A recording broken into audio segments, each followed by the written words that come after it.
दोस्तों प्रणाम।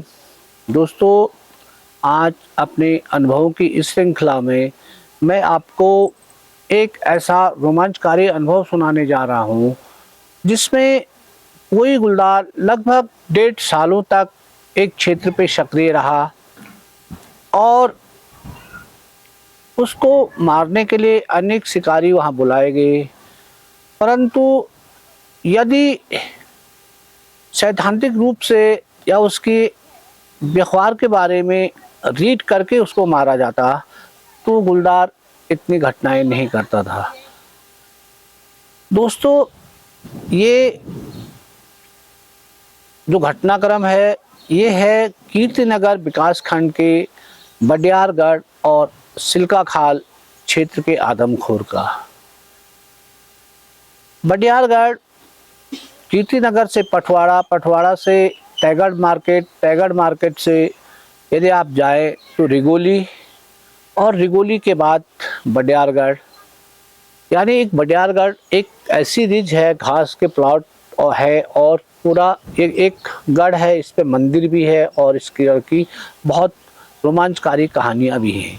और दूसरा वाला जो क्षेत्र था वो है बडियारगढ़ से पीछे, यानी यदि हम कीर्तिनगर से चलेंगे तो कीर्तिनगर से लगभग 10 किलोमीटर जाने के बाद उस रूट से एक रूट अलग कट जाती है जो उस क्षेत्र से लास्ट में वो सिल्का खाल पहुंचती है।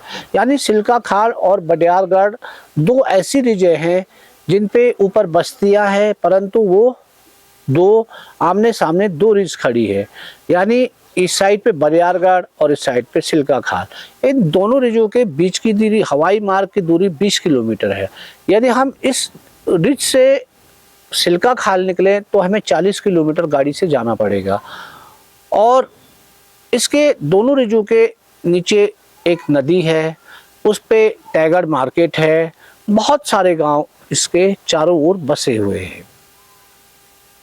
दोस्तों, अनुभव की श्रृंखला को शुरू करने से पहले इस ऑपरेशन में बहुत सारे लोगों ने अपना लगभग 1.5 साल तक योगदान दिया, जिसमें कुछ लोग अब इस दुनिया में नहीं हैं।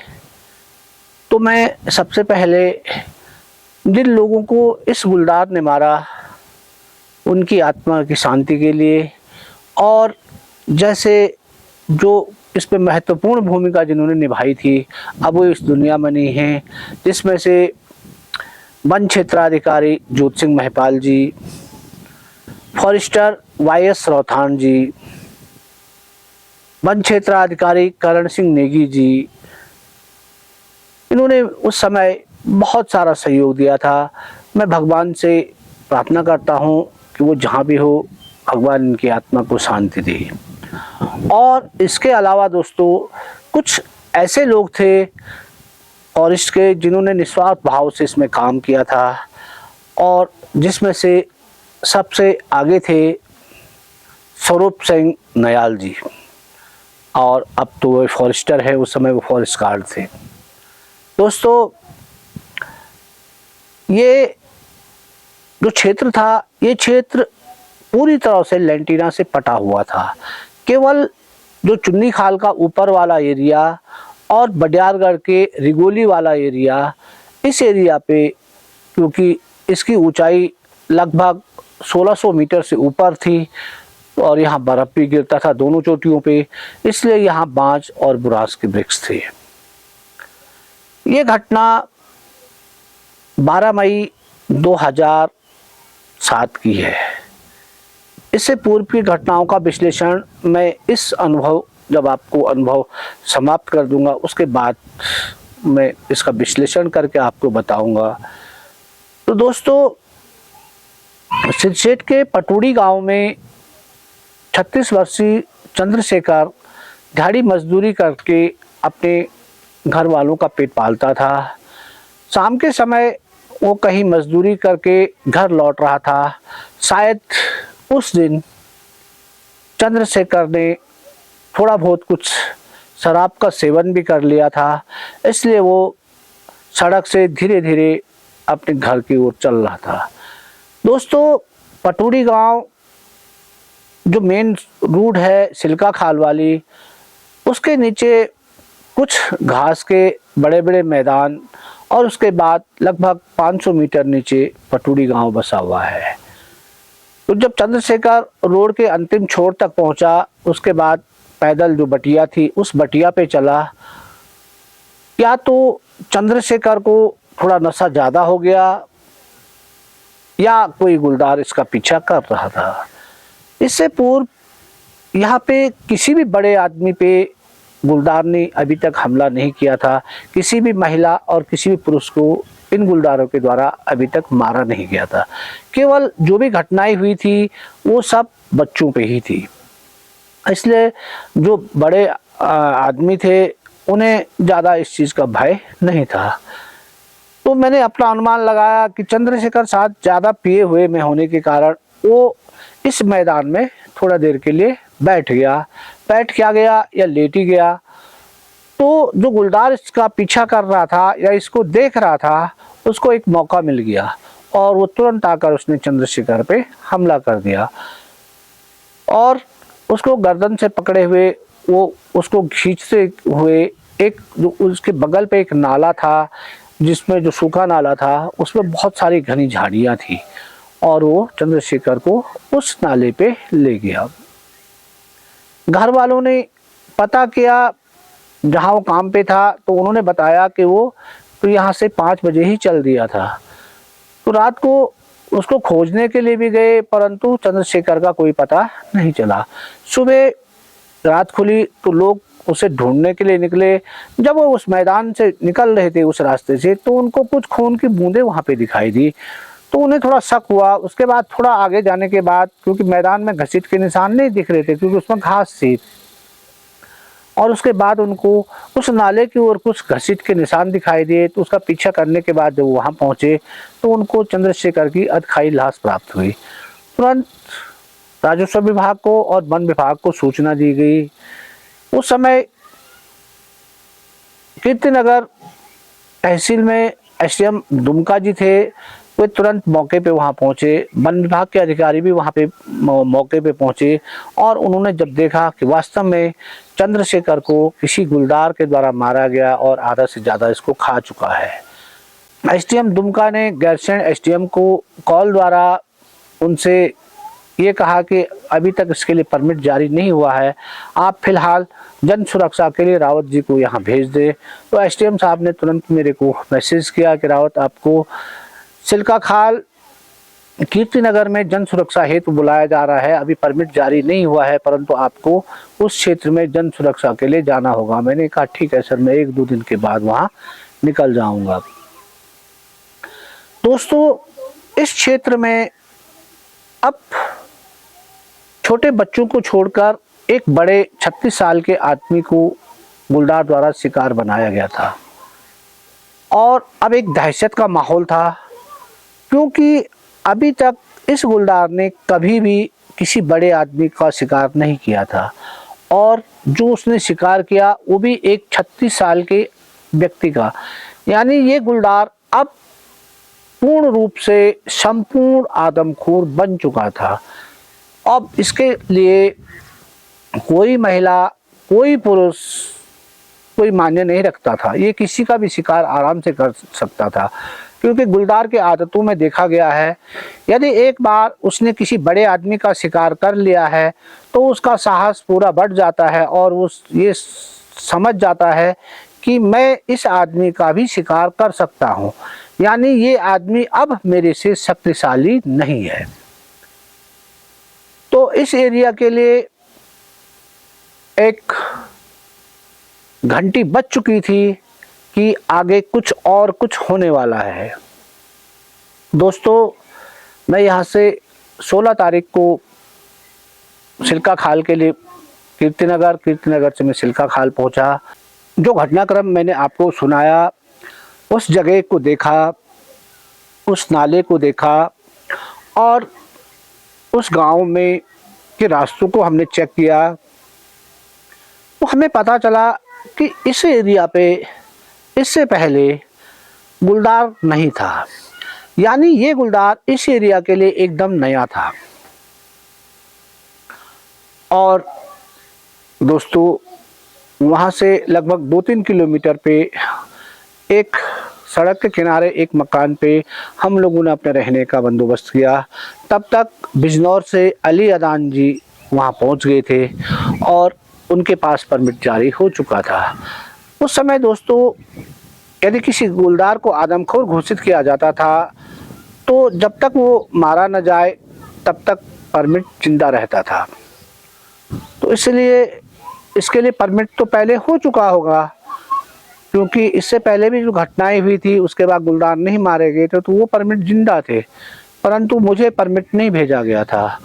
और दोस्तों इसी बीच जनपद पौड़ी के नयार घाटी वाला आदमखोर सक्रिय हो गया था और पौड़ी से जो डीएफओ थे DN सेमवाल जी, वो लगातार मेरे से संपर्क कर रहे थे कि रावत जी आप आ जाइए, यहाँ पे और शिकारियों की बस की बात नहीं है, क्योंकि इससे पहले भी डेड बॉडी पे गुलदार आया था और शिकारी उसे मार नहीं पाए।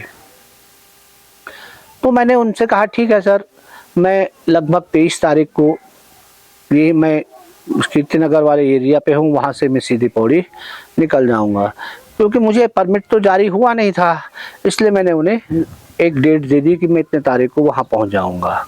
और दोस्तों 22 तारीख को मुझे भी परमिट जारी कर दिया गया चिल्का खाल आदमखोर मारने के लिए, परंतु मैं पौड़ी जनपद को अपनी डेट दे चुका था, इसलिए मैं 23 तारीख को चिल्का खाल से पौड़ी निकल गया। पौड़ी के बुंगा पे जो आपने मेरी स्टोरी में भी देखा होगा, नयार घाटी का आदमखोर, उस आदमखोर को मैंने 7 जून 2007 को मारा और उसके बाद उसके मारने के बाद मैं वापस गैरसैंण लौटा। बीच में कोई घटनाएं नहीं हुई और ठीक 23 तारीख जून को जो रिगोली वाला जो एरिया था, यानी बडियारगढ़ वाला एरिया माने कीर्तिनगर से बडियारगढ़ रिगोली होते हुए जो तातड़ा ऊपर वाला जो पोर्शन था, जिसको मैंने बताया था ऊपर छानियाँ थी, उन छानियों पे यानी रिगोली से लगभग 2.5 किलोमीटर ऊपर उन छानियों पे एक परिवार वहीं रहता था। बाकी और वहाँ पे जो गौशालाएँ थी वो हर गौशाला 2 मंजिल वाली बनी हुई थी। नीचे वाली मंजिल पे उनके गाय भैंस रहते थे और ऊपर वाली मंजिल पे उन्होंने घास आस रखा रहता था, लकड़ी रखी रहती थी। और इसके बाद बरसात के समय पे ये लोग उसी एरिया पे रहते थे और उस एरिया पे ये लोग अपने जानवरों के लिए, क्योंकि जो घास वहाँ से वो गाय नीचे लाते थे या जो गोबर के लिए गाय जो वहाँ रखी थी, उस गोबर को उन खेतों में वो डालते थे। वो जो उन्होंने खेत बना रखे थे उसमें आलू, छेमी और इस प्रकार की वो फसलें उगाते थे। और जो परिवार वहाँ पे रह रहा था वो परिवार मल्ली रिगोली का था और वो परिवार तो लगभग परमानेंट ही वहाँ पे रह रहा था, क्योंकि उसकी बेटी बहू नीचे रहती थी, एक बूढ़ा एक बुढ़िया और उसके 2 नाती नतने वहाँ पे रहते थे।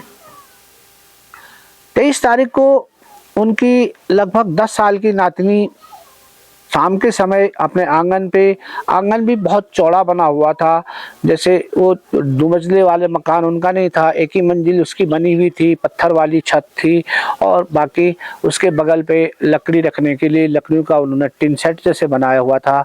बाकी आंगन के चारों ओर लकड़ी को ठोक कर उन्होंने पूरी उसकी 4 दीवारी जैसे बना रखी थी। उसके आगे से रास्ता था और आगे एक बहुत बड़ा मैदान था घास का, जिसमें कोई भी बच्चे लोग या गाय भैंस लोग चरते थे।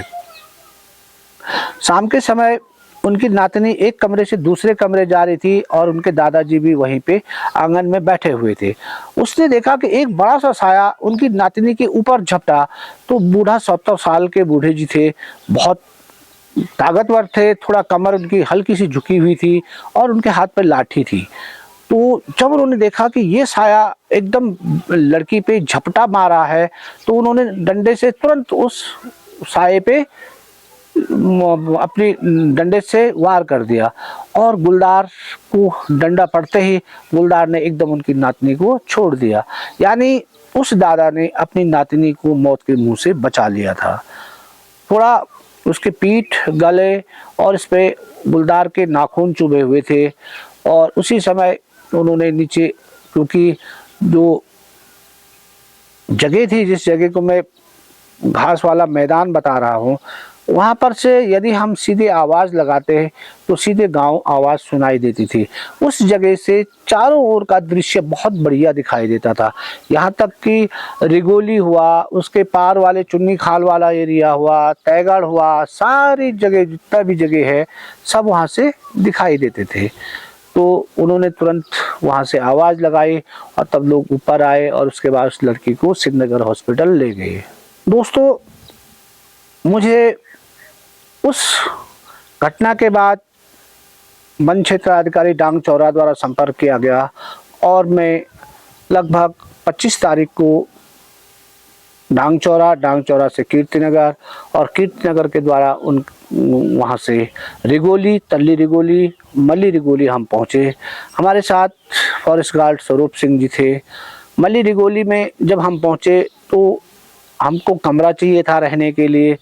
वहाँ पे कोई विक्रम सिंह जो थे वो आसाम राइफल में उस समय वर्क करते थे, शायद बाद में ऑन ड्यूटी पे उनकी वहीं मौत हो गई थी। उनका एक बेटा, उनकी पत्नी, उनकी माँ उस घर पे रहते थे। तो उन्होंने अपना एक कमरा हमको दे दिया और उसके बाद उन्होंने कहा कोई बात नहीं, आप चिंता मत करो, खाना भी हम लोग आपको खिलाएंगे। तो दोस्तों, इस समय इतना कौन करता है, परंतु उन लोगों ने जो आत्मीयता हमको दिखाई उसके लिए मैं हमेशा उन्हें याद करता हूँ। अब हम सुबह तातड़ा जाते, उस एरिया को हम चेक कर रहे थे तो वहाँ पे हमें गुलदार के पंजों के निशान, उसकी क्रैश और गुलदारों की भी क्रैश दिखाई दे रही थी। परंतु उन क्रैशों में से एक क्रैश बहुत चौड़ी थी, जिससे साफ पता चल रहा था कि चौड़ी क्रैश का मतलब है कि ये गुलदार बहुत बड़ा है और बड़े का मतलब ये है कि ये मेल हो सकता है। और बाकी जो गुलदार और भी उस एरिया पे चल रहे थे उनके निशान भी हमको दिख रहे थे। दोस्तों, हमने उनकी छान पे ही अब ये सोच रहे थे कि यहीं हम मचान बनाएं और उसके बाद इस गुलदार को यहीं घेरा जाए। दोस्तों, लगभग 29 तारीख हो चुकी थी। अब हम लोग एक क्लियर नहीं कर पा रहे थे कि इसमें से आदमखोर कौन होगा, क्योंकि जिस एरिया पे हम थे उस एरिया पे इससे पहले इसने कोई घटना नहीं की थी।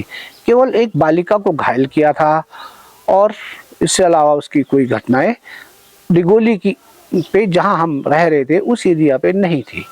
बाकी उससे और एरियाओं पे इनकी घटनाएं थी। यही चीज़ हम सोच रहे थे कि हम कैसे इसको ट्रैक करें। दोस्तों, 30 जून की बात है।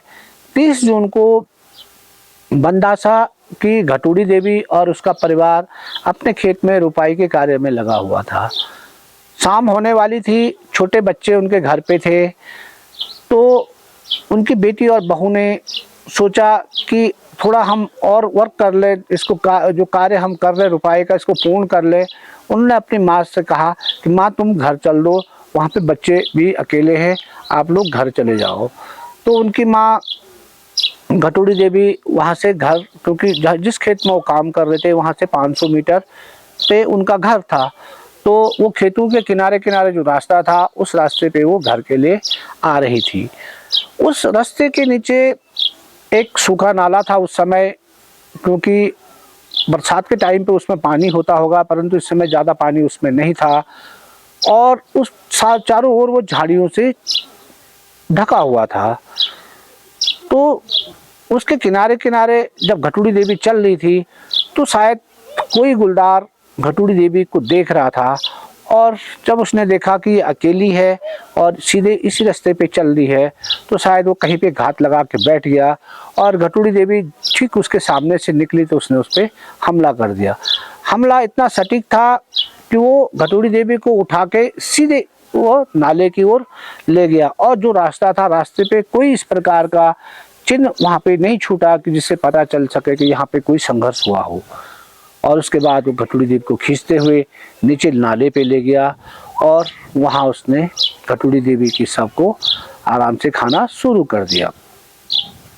उसके बाद उसकी बेटी बहू अपने खेत से उसी रास्ते घर आए तो उसने घर में बच्चों को पूछा कि दादी कहाँ है, तो उन्होंने कहा दादी आई नहीं है। उनने अगल बगल मकान वालों से पूछा कि वो आए, बोला वो तो आई नहीं है।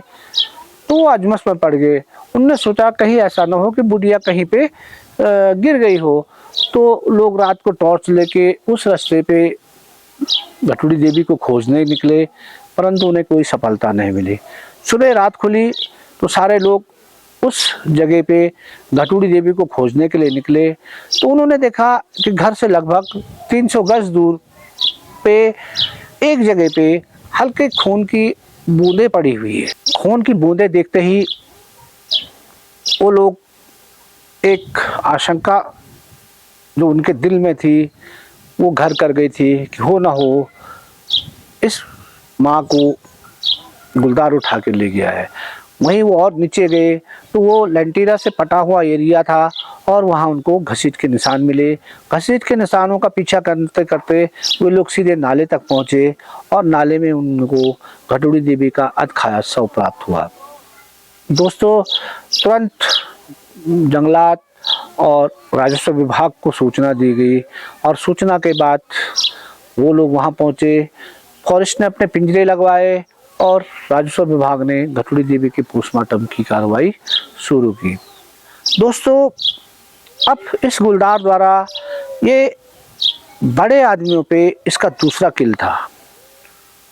अब ये बच्चों पे घटना नहीं कर रहा। तो 1 तारीख जुलाई को हम लोग बंदासा पहुँचे, जहाँ घटुड़ी देवी अपने खेतों की रुपाई करके जिस रास्ते पे आई थी, हमने उस रास्ते का निरीक्षण किया। तो वहाँ पे हमको, क्योंकि खेतों में पानी था, गुलदार के स्पष्ट पग चिन्ह दिखाई दिए। उन पग चिन्हों को देखने के बाद हमने ये निर्णय लिया कि यह गुलदार लगभग 12 से 14 साल के बीच एक बहुत बड़ा मेल है और वो पग चिन्ह नीचे नाले से आए थे। यानी ये गुलदार जब चुन्नी खाल वाले एरिया पे आ रहा था तो वे बंदासा और भैंसोड़ा के बीच में जो ये सूखा नाला था, इस समय इसके चारों ओर इस पे झाड़ियाँ थी, एक ओर हल्का सा इस पे जंगल था, यहाँ बड़ी बड़ी गुफाएं थी और इसके लिए एक तो ठंडा क्योंकि गर्मियों के दिन थे, दूसरा छुपाव और रहने के लिए सुरक्षित आवास था। जब हम और रस्तों पे इसके हमने चेक किया तो हमने देखा कि यह गुलदार लगभग यहाँ 2-3 दिन पहले से मूवमेंट कर रहा था। लेंटिना ज़्यादा होने से जिन रास्तों पे ये चल रहा था ये कहीं से दिखाई नहीं दे रहा था, क्योंकि लेंटिना इतनी बड़ी थी, यदि उस लेंटिना के बीच आदमी यदि चले तो आदमी का सर ही सर दिखाई दे, बाकी शरीर न दिखाई दे। और ये पूरा एरिया ही पूरा लेंटिना से भरा हुआ था। यानी बड़ियारगढ़, भैंसवाड़ा, पटवाड़ा, ये जो भी एरिया जिन जिन एरियो पे घटनाएं हुई थी ये सब लेंटिना प्रभावित क्षेत्र थे। दोस्तों, शाम को हमने इस पे पूरी सर्च की और सर्च करने के बाद अब हमारा ये विचार था, क्योंकि सर्चिंग पे लेंटिना वाले एरिया पे हमें गुलदार दिखना संभव नहीं लग रहा था, क्यों ना हम यहाँ पे एक लाइव वेट बनवाएं और उस पर बैठ के देखें, क्या पता गुलदार उस पर अटैक कर लेगा। 1 तारीख को ही शाम को हमने, क्योंकि मचान बनाने के लिए हम पेड़ और वो ढूंढ रहे थे, तो हमने जो बकरा हम अपने साथ ले गए थे उस बकरे को हमने उसी रास्ते पे उन्हीं खेतों पे उसको वहीं बांध दिया। हम ये चाह रहे थे कि लाइव वेट जब हमने बांध दिया है तो क्या पता गुलदार कोई आए तो कम से कम वो इस बकरे को मारे और उससे ही हमें ये पता चले कि वास्तव में यहाँ पे गुलदार की उपस्थिति है। और यदि वो इस बकरे को मारता है तो वो 1-2 दिन यहाँ ठहर जाएगा। 2 तारीख सुबह जब हम लोग वहाँ पहुँचे तो हमें पता चला कि यहाँ गुलदार आया ही नहीं है, बकरा जैसे का तैसा बंधा हुआ था। और उसके बाद दोस्तों उन रास्तों को चेक करने के बाद हम लोग जो भैंसवाड़ा में हमने अपना जो कैंप बनाया था, कैंप तो क्या बनाना था, एक ही दिन हम वहाँ पे आए थे रहने के लिए, किसी का जो कमरा था उस पे आए। तभी हमें सूचना मिलती है कि रिगोली में एक महिला को आज सुबह गुलदार ने मार दिया है। दोस्तों तुरंत फॉरेस्ट की गाड़ी वहाँ पहुँच गई और हम लोग उसमें बैठ के रिगोली के लिए मूव कर गए। यानी ये गुलदार 30 तारीख जून को घटना करने के बाद फिर वापस बडियारगढ़ वाले एरिया पे चले गया था। दोस्तों तल्ली रिगोली से थोड़ा ऊपर एक जो किसी ने ज़मीन फॉरेस्ट से लीज पे ली थी, वहाँ पे अपना मकान बनाया था और कुछ खेती, कुछ बगीचे और एक जंगल उन्होंने बहुत ज़बरदस्त पाला हुआ था। वो महिला गंगोत्री देवी थी और वो इससे पहले स्कूल टीचर थी। रिटायरमेंट के बाद वो उसी मकान पे वहाँ रहती थी। उसके बेटे और बहू नीचे गांव रिगोली पे रहते थे।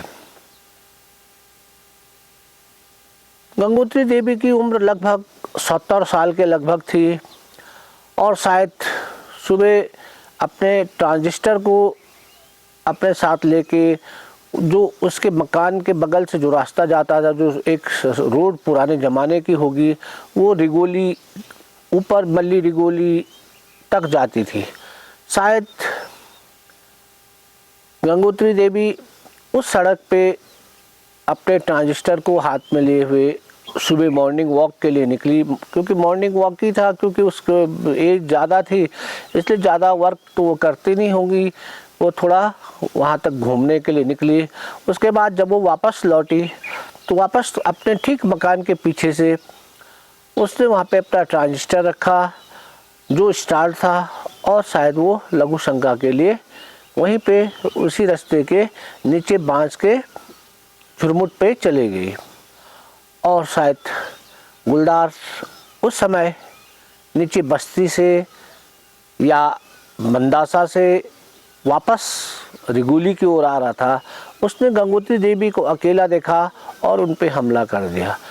हमला करने के बाद यदि वो चीखी भी होगी तो क्योंकि वो एरिया बिल्कुल अकेला था, उस पे लगभग 500-600 मीटर तक कोई घर उस पे नहीं थे और इसलिए उसकी चीख भी कौन सुनता। और वो घसीटते हुए इसको एक बांस के झुरमुट में ले गया और वहाँ पे उसने कुछ मांस जो है गंगोत्री देवी का खाया। उसके बाद लगभग 8-9 बजे उसके बेटे बहू वहाँ पहुँचे तो उन्होंने देखा कि यहाँ तो घर के दरवाजे खुले हैं परंतु माँ यहाँ नहीं है। तो उन्होंने सोचा शायद कहीं घूमने गई होगी या इधर उधर बाग बगीचों में देर हो गई और उनकी माँ वापस नहीं आई। तो वो ये पता करने के लिए रिगोली की तरफ उस रास्ते पे गया कि मैं वहाँ पूछ लेता हूँ कहीं माँ उधर वहाँ तो नहीं गई होगी। परंतु जब वो वहाँ पे पहुँचे तो उन्होंने देखा कि यहाँ पे तो एक उनका ट्रांजिस्टर ऑन है और उसको एक पत्थर के ऊपर रखा हुआ है। तो उन्होंने सोचा कि जब माँ ने अपना जो ट्रांजिस्टर है, जो रेडियो है यहाँ पे रखा हुआ है तो इसी के अगल बगल गई होगी, परंतु अभी तक ये आई क्यों नहीं। तो वहीं उस बांस के झुरमुट पे उसने देखा तो वहाँ पे ब्लड की बूंदें थी और ब्लड की बूंद देखते ही उसे पता चल गया कि माँ को गुलदार उठा के ले गया है। दोस्तों वो और नीचे निकला तो उसने देखा कि उसकी माँ का शव वहाँ पे पड़ा हुआ है और उसका कुछ मांस जो है वो गुलदार खा चुका है। दिन की बात रही, गुलदार शायद सुबह 5 या 6 बजे उसने गंगोत्री देवी को मारा और जब लोगों की हलचल स्टार्ट हुई तो वो वहाँ से निकल चुका था। इसकी सूचना विभाग को दी गई, राजस्व विभाग को दी गई और उसके बाद हमें भी ये सूचना मिली। तो हम जब रिगोली पहुँचे तो उसके बाद उस शव का पोस्टमार्टम के लिए भेज दिया गया। अब हम कभी रिगोली कभी चुन्नी खाल वाले पोर्शन पे ऐसे आते जाते केवल हम कोई वर्क कर नहीं पा रहे थे। हमें ये पता ही नहीं चल पा रहा था कि ये गुलदार किस रास्ते चुन्नी खाल जा रहा है और किस रास्ते वहाँ से वापस लौट रहा है। सबसे बड़ी दुविधा हमारे पास उस समय यही थी कि ये गुलदार जब इस रिज से इस रिज तक पहुँच रहा है और इसके बीच में जो इतनी बड़ी जनसंख्या वाला क्षेत्र है, इस पे ये कोई अटैक नहीं कर रहा है, या तो ये इन रिज से दूसरी रिज पे रात पे निकल रहा है, क्योंकि जब वो रात को निकल रहा होगा उस समय तो लोग सोए होंगे, इसलिए इसको घटना का भी मौका नहीं मिल रहा है और ये उस समय सुनसान रास्तों से निकल के एक रिज से दूसरी रिज को ये पार कर दे रहा है। यानी यदि हम भैंसवाड़ा से और रिगोली की दूरी लगाएं तो लगभग 20 किलोमीटर है। तो एक गुलदार जो है वो शाम को चल के उस रिज तक पहुंच जा रहा है। और दूसरी बात ये हो रही थी कि जहाँ ये घटना कर रहा था वहाँ यदि हम पहुंच जा रहे थे तो शायद ये उस घटनाक्रम को महसूस कर दे रहा था और वहाँ से वो निकल जा रहा था। दोस्तों, उस शाम को हमने उस सड़क पे जो उसी के बगल वाली रोड थी उस पे हमने बकरे बंधवाए और मचान बनवाई कि क्या पता ये फिर उस शव के चक्कर में आज यहाँ आए। परंतु रात भर बैठे रहने के बाद भी गुलदार वहाँ नहीं लौटा। जब हमने इन रास्तों को चेक किया तो हमें ज़्यादा इसके पग चिन्ह वहाँ नहीं दिखाई दिए। यानी ये गुलदार उस टाइम पे इस रास्ते से फर्स्ट बार ही निकला था, या तो इसका कोई और रास्ता था और उस समय ये गंगोत्री को देखकर ये उस रूट पे आया था। 4 तारीख को हम फिर ऊपर, क्योंकि इस रिगोली जहाँ पे इसने गंगोत्री देवी को मारा था इससे लगभग सीधा 1-2 किलोमीटर पे ऊपर तातड़ा था, जहाँ इससे पहले इसने एक बालिका को घायल किया था। तो हम फिर उसके बाद 4 तारीख हम तातड़ा पहुँचे। तातड़ा पे जब हमने पहुँचे तो हमने देखा कि वहाँ इस गुलदार के ताजी क्रैश थी। यानी ये गुलदार गंगोत्री देवी को मारने के बाद सीधे तातड़ा पहुँचा था ऊपर टॉप पे। और जो मैंने इससे पहले भी आपको बताया था कि जहाँ पे लड़की को घायल किया था उसके आगे से एक बहुत बड़ा मैदान था और उस मैदान के किनारे से यदि हम देखें तो सारी जगह हमको दिखाई देती थी। वहाँ पे इसने बैठने का कोई अड्डा बना हुआ था इसका, क्योंकि मैंने ये लगाया कि ये शाम के समय या उसमें इस यहाँ से बैठकर रेखी कर रहा था। तो वहाँ जब मैं पहुँचा तो वहाँ पर इसकी पॉटी और इसके क्रैश के निशान हमको दिखाई दिए।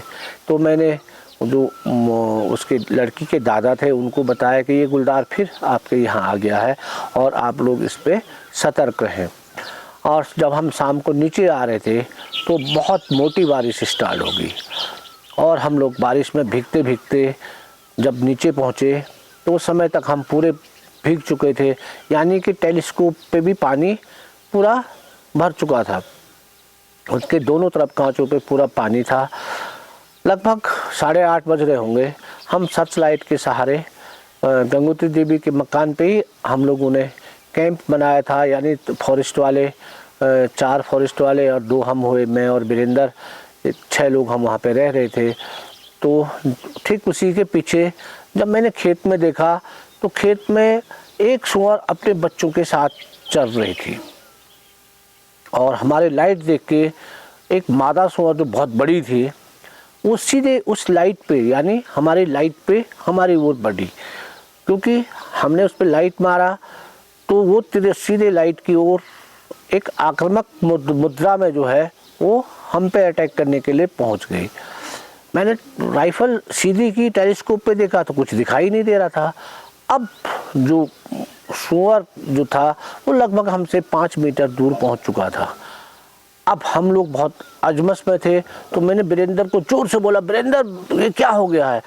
तो सूअर ने जब हमारी आवाज़ सुनी तो वो एकदम तब पलट गया। मैंने बोला यहाँ तो गुलदार का डर है, यहाँ तो सूअर ने हमको मार दिया था। और उसके बाद जब हमारी आवाज़ निकली तो आवाज़ के कारण वो समझ गया कि ये मनुष्य है और वो अपने बच्चों के साथ वहाँ से भाग गई। हम पूरी तरह भीगे हुए थे कपड़े बदलने के बाद हम लोग ने आराम किया, क्योंकि गुलदार का ये था कि गुलदार अब कहाँ मूवमेंट करेगा इसके बारे में कोई पता नहीं था। दोस्तों ऐसे ही क्योंकि बारिश आ गई थी 4 तारीख को, तो फिर हम 8 तारीख को ऊपर फिर तातड़ा की ओर एक बार फिर दोबारा रेकी करने के लिए तातड़ा पहुँचे। जब तातड़ा हम पहुँचे तो सुबह का समय था। जब हमने सुबह उस तातड़ा वाले पे देखे तो वहाँ उस गुलदार के क्रैश के निशान, जो रास्ता रिगोली से आता है उस पे क्रैश उसने दे रखे थे। अब क्योंकि हम उसके पक्षियों को भली प्रकार से जानते थे, तो मैंने वीरेंद्र को कहा कि वीरेंद्र, ये गुलदार अभी तक यही है, अभी ये फिर चुन्नी खाल के लिए नहीं लौटा है, तो इसको क्या पता 1-2 दिन हम यदि मेहनत करें तो ये यहाँ मर सकता है। तो दोस्तों हमारा ये विचार था क्यों ना अब तातड़ा पे ही एक बकरा बांधा जाए और तातड़ा पे ही बैठा जाए।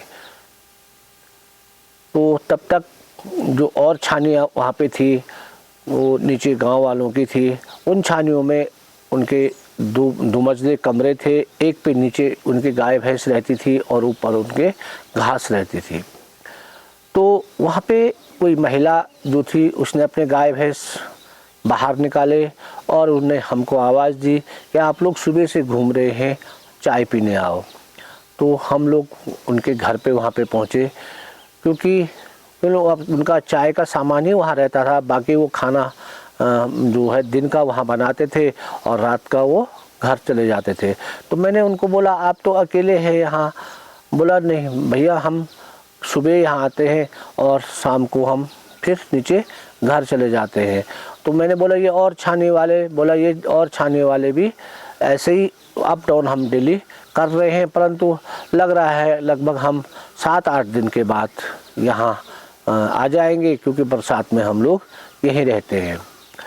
वो उस महिला का नाम सुकारी देवी था। उन्होंने हमें चाय पिलाई। मैंने उनको बताया कि यहाँ पे जो ये गुलदार है ये लगातार चल रहा है और ये लगातार घटना इसने यहाँ पे आपके बगल पे ही लड़की को घायल किया था, और आप लोग यहाँ पे अकेले रह रहे हो या दिन में भी यहाँ पे ये अटैक कर सकता है। तो उनने कहा हाँ, अब इसके बाद 2-3 दिन बाद और लोग भी यहाँ आ जाएंगे, तो फिर थोड़ा हम मतलब एक प्रकार से हमारे साथ साथी हो जाएंगे। तो फिर उसके बाद चाय हाय पीने के बाद हम लोग फिर अपने कैंप के लिए लौट आए। दोस्तों बरसात का मौसम था।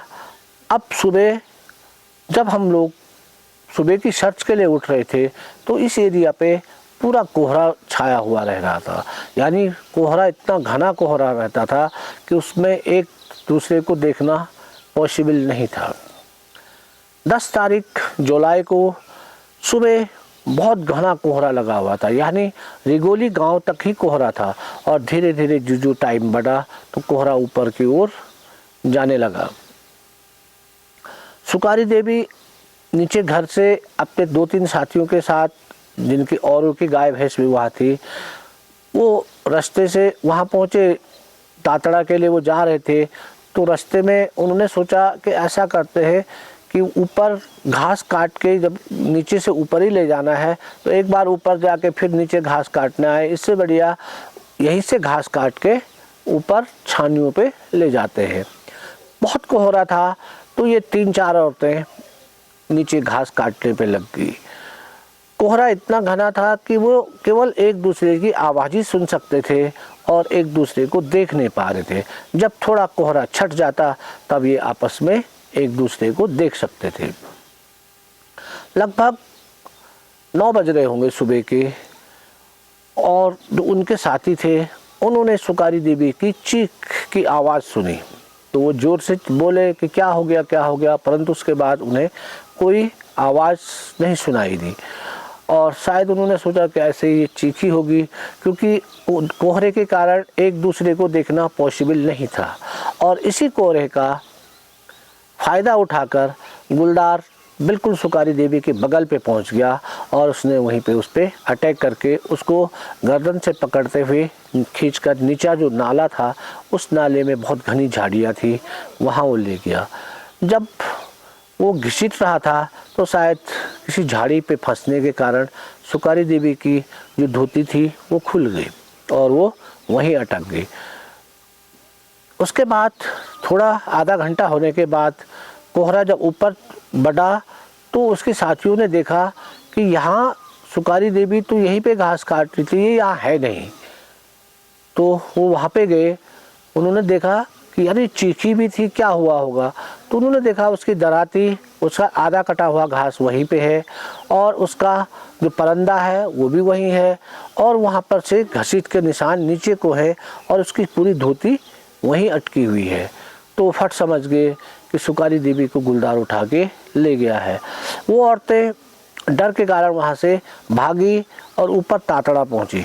तातड़ा जिस स्थान पे मैं कह रहा था आपको कि उस स्थान से सारी जगह दिखाई देती है, वहाँ से उन्होंने नीचे गांव को आवाज़ लगाई कि यहाँ एक औरत को बाघ ने मार दिया। हम भी सुन रहे थे। वो ऊपर जब हम नीचे से ऊपर को देख रहे थे तो वो औरतें स्काईलाइन पे हमको दिखाई दे रही थी, परंतु वो क्या बोल रही हैं, क्योंकि प्रत्येक क्षेत्र की भाषा अलग होती है, इसलिए हम समझ नहीं पा रहे थे। थोड़ी देर बाद जो गांव के लोग थे उन्होंने हमें बताया कि वहाँ एक औरत को गुलदार ने मार दिया है और वो शिकारियों को बुला रहे हैं। तो मैं और वीरेंद्र सीधे तैयार हुए, हमने राइफल रखी और सीधे भागते हुए उस ओर को निकल गए। दोस्तों, वो लगभग 3 किलोमीटर था। जिस रास्ते वो औरतें घास के लिए गई थी वही रास्ता हमने पकड़ा और उसके बाद हम लोग ऊपर पहुँचे। तो 1-2 आदमी गांव के हमारे साथ थे। तो जहाँ पे सुकारी देवी पे गुलदार ने हमला किया था, हम वहाँ पे पहुँचे तो वहाँ से साफ घसीट के निशान दिख रहे थे कि यहाँ से ये गुलदार सुकारी देवी को नीचे नाले पे ले गया है। यानी वो नाला पूरी तरह से झाड़ियों से पटा हुआ था।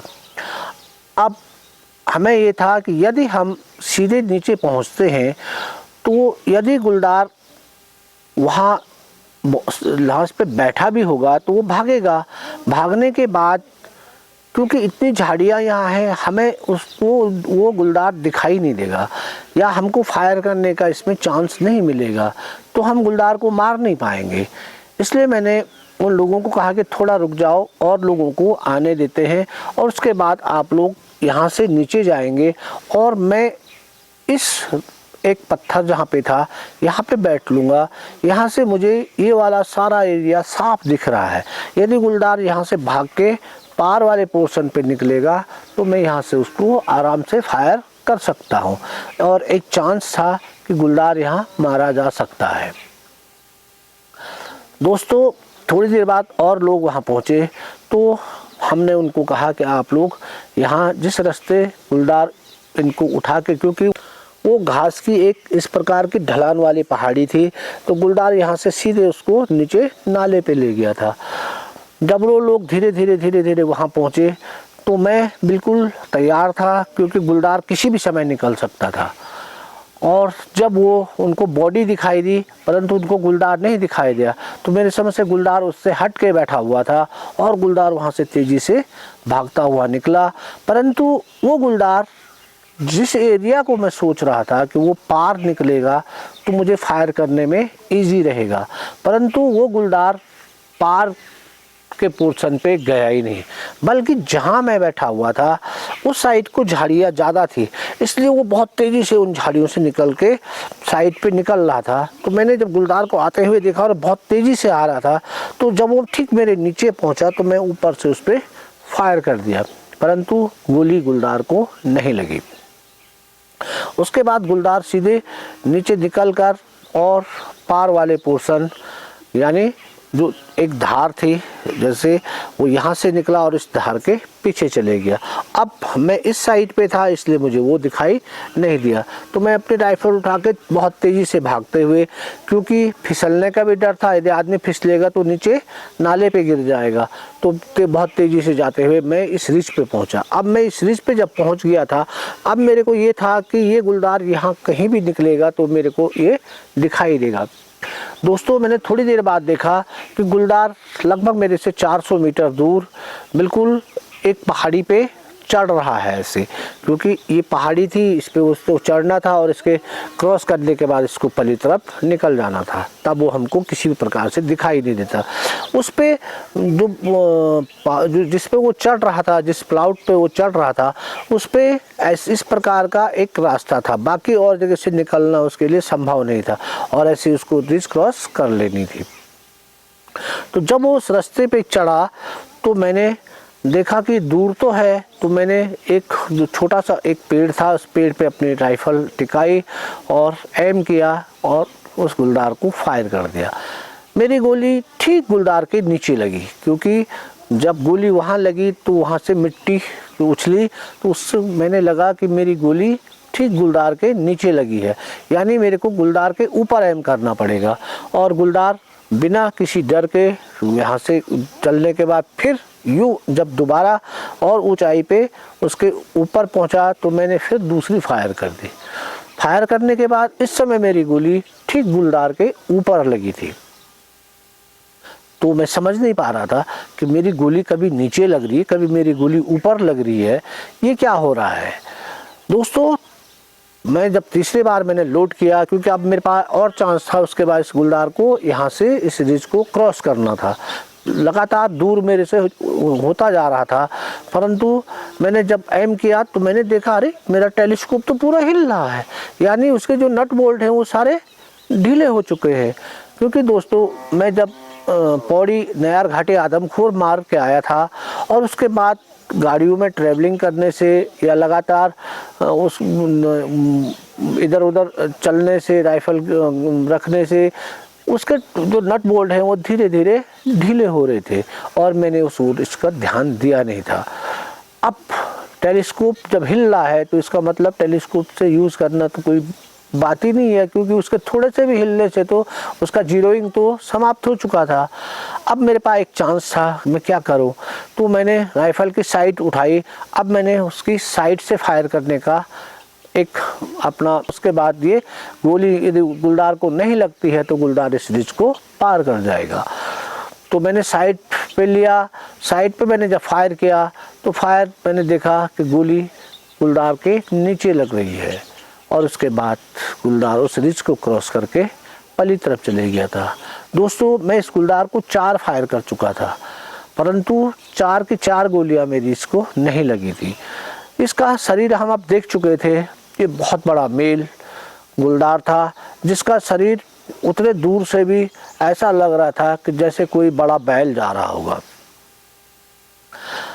अब मेरे को ध्यान आया कि मैं बहुत जल्दीबाजी में वहाँ से दौड़ के यहाँ आया था।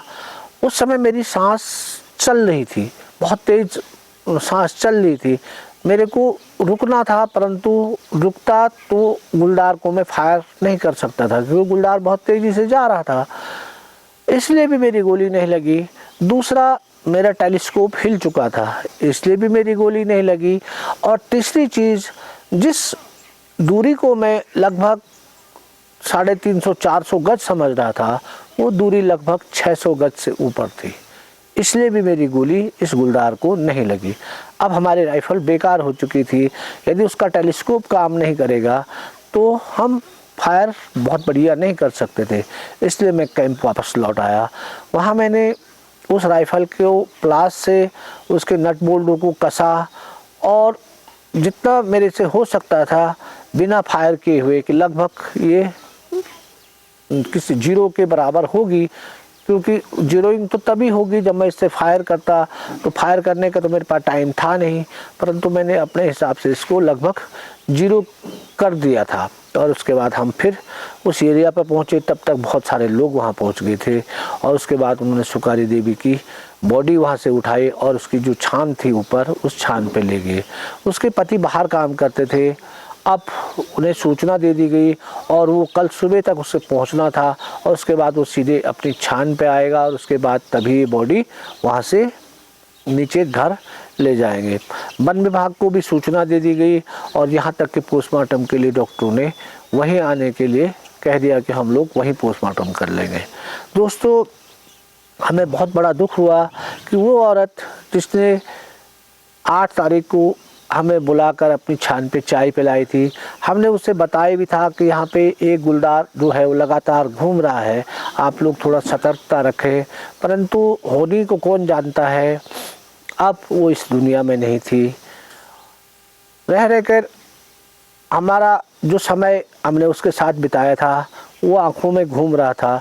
उसकी आवाज़ ऐसा लग रहा था कि हमारे कानों को बार बार सुनाई दे रही है, परंतु हम क्या कर सकते थे, क्योंकि शायद इस गुलदार को कुछ और करना होगा, क्योंकि ऊपर वाले का लिखा हुआ था। यदि इसको यहीं पे मौत इस गुलदार की होती तो इतने बहाने नहीं लगते।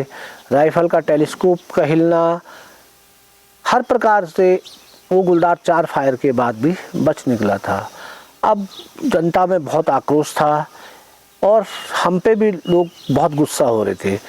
उन्होंने क्या पता कि 600 गज पे गोली मारना कैसा होता है, परंतु हुआ कि अरे यार, शिकारी थे, शिकारी ने तो गुलदार को 4 फायर किया फिर भी नहीं मार पाए। तो दोस्तों, एक प्रकार से किरकिरी जैसे हो रही थी। उसके बाद दोस्तों शाम को वो लोग वहीं रहे, तो इसलिए हमको तातड़ा जाना संभव नहीं था, क्योंकि वहाँ भीड़ भाड़ थी बहुत। इसलिए हम और जगह जो नीचे जहाँ वो बॉडी ले गया था वहाँ हम लोग बैठ गए। हमने ये देख रहे थे क्या पता ये गुलदार उस बॉडी के चक्कर में वापस लौटेगा, परंतु एक प्रकार से ये भी लग रहा था कि मैंने इस पे तो 4 फायर कर दिया है, अब कहीं ऐसा ना हो कि ये इस एरिया को छोड़ दे और फिर चुन्नी खाल वाले एरिया पे निकल जाए। दोस्तों, 12 तारीख को चुन्नी खाल से मुझे सूचना मिलती है कि चुन्नी खाल के बगल पे एक गाय को एक गुलदार द्वारा मारा गया है और विभाग चाहता है कि रावत जी यहाँ पहुँचे और इसको देखें, इसको ट्रैक करें। तो ठीक है, उन्होंने गाड़ी भेजी और मैं अपना सामान मैंने समेटा और फिर वापस चुन्नी खाल की ओर में पहुँच गया। चुन्नी खाल पे पहुँचने के बाद मैंने वहाँ देखा कि एक गाय को किसी गुलदार द्वारा वहाँ पे मारा गया है। तो मैंने उससे लगभग 100-150 गज दूर ज़मीन में एक छुपाव बनाया और छुपाव के अंदर मैं और वीरेंद्र शाम को 4 बजे ही हम लोग बैठ गए। ये निश्चित था कि गुलदार यहाँ आएगा। थोड़ी देर बाद जब हल्का अंधेरा होने लग गया था तो हमने देखा कि एक धार पे कोई सफ़ेद सफ़ेद चीज़ जैसी दिख रही है। तो मैंने टेलीस्कोप से जब देखा कि एक गुलदार पता नहीं कब आके वहाँ पे बैठ गया और वो अपने जीभ से अपने शरीर को चाट रहा है और उससे जो उसका आगे का ये पोर्शन था ये वाइट दिख रहा था और गुलदार आ चुका था। फिर हम इसके खड़े होने का इंतज़ार कर रहे थे। उसके बाद वो खड़ा हुआ, परंतु दोस्तों अब हल्का अंधेरा हो चुका था। अंधेरा होने पे गुलदार जब नीचे निकला उसके शरीर से तो दिख रहा था कि ये गुलदार बड़ा है, परंतु ये क्लियर नहीं हो पा रहा था कि ये वही गुलदार होगा जो पहले वाला जिसको हम देख चुके हैं आदमखोर, या दूसरा है, ये हम कंफर्म नहीं कर पा रहे थे। और एक इस प्रकार का मनोवैज्ञानिक दबाव वहाँ पड़ रहा था कि इतने शिकारी यहाँ घूम रहे हैं, अभी तक कोई भी गुलदार इनके द्वारा नहीं मारा गया। दोस्तों, जब वो गुलदार उस गाय की बॉडी के समीप पहुंचा तो मैंने बिना लाइट बलवाए, क्योंकि वीरेंद्र को मैंने कहा तो तुम लाइट मत मारना, मैं वैसे टेलीस्कोप पे इसको हल्का इसको देख रहा हूँ इसकी छाया को और मैं इसको मार सकता हूँ। तो मैंने इस पर फायर कर दिया। एक धमाके के साथ गुलदार वहाँ से उछल के नीचे की ओर भाग निकला और उसके बाद हम लोग वापस आ गए। जब मैं वहाँ सुबह पहुँचा तो मैंने देखा कि वहाँ जहाँ पर से गुलदार उछला था उसके नीचे खून की बूंदें थी। तो उनकी खून की बूंदों से हमें पता चला कि गुलदार को गोली तो लगी है, परंतु गोली कहाँ लगी है ये पता नहीं चल पा रहा था। यदि इसके बदन पे, क्योंकि मैंने उसके आगे का जो चेस्ट था, चेस्ट का एम लिया था ऐसे, परंतु यदि इसके चेस्ट पे गोली लगती तो गुलदार को यहीं गिर जाना चाहिए था, परंतु ये नीचे को भागा है। लगभग 12-1 बजे तक हम उसको नीचे तक ढूंढते रहे, परंतु हमें गुलदार नहीं मिला। दोस्तों, अब मेरे को लग रहा था कि जो मैंने वहाँ पे अपनी राइफ़ल कसी थी, ये राइफ़ल जीरो नहीं हुई, इसलिए शायद गोली जहाँ मैं सोच रहा था उस निशाने पे नहीं लगी। और दोस्तों, उसके बाद शाम को हम फिर रिगोली वापस लौट आए और ये गुलदार वहाँ से सीधे नीचे गया और नीचे बंदासा पे जब पहुँचा तो बंदासा पे खेतों में रोपाई थी और जो गोली मेरे द्वारा चलाई गई थी वो ठीक इसके यहाँ से जो ऊपर वाला पोर्शन था, यहाँ मैंने एम किया था और गोली ठीक इसके पंजे के ऊपर लगी थी और उसने इसका ये पंजा तोड़ दिया था। इसलिए ये गुलदार सीधे नीचे की ओर गया और वहाँ खेतों में जो रुपाई वाले खेत थे उसमें चलने पे ये वहाँ डूब गया, यानी इस पाँव को ऊपर नहीं उठा पा रहा था दर्द के कारण और ये टूटे होने के कारण ये ताकत से ऊपर नहीं उठ पा रहा था और एक पाँव से ये चल रहा होगा।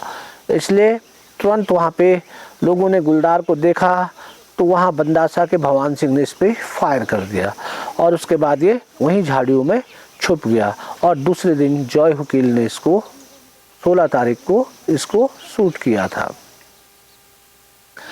16 तारीख को जब शूट हुआ तो लोगों ने कहा कि आदमखोर मारा गया, आदमखोर मारा गया, बहुत बड़ी न्यूज़ निकली, सब चीज़ निकला, परंतु उसमें ये था कि आप लोग कोई भी शिकारी अपनी जगह नहीं छोड़ेगा क्योंकि संभवतया ये आदमखोर गुलदार नहीं है।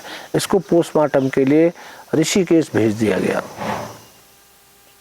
अब दोस्तों, हम लोग तातड़ा, क्योंकि चुन्नी खाल से हम वापस आ गए थे, चुन्नी खाल पे और शिकारी को तैनात कर दिया गया था क्योंकि एक ही आदमी बार बार वहाँ से यहाँ, यहाँ से वहाँ लगातार मूवमेंट कर रहा था। तो वास्तव में आप लगा लो कि हमारी स्थिति क्या रही होगी उस समय। और मैं अब रिगोली वाले पोर्शन तातड़ा पे बकरे बांधकर मचान बनाकर वहीं इस गुलदार का इंतज़ार करने लग गया। दोस्तों, धीरे धीरे लगभग 8 दिन और बीत गए। अब दिनांक 22 तारीख आ गई।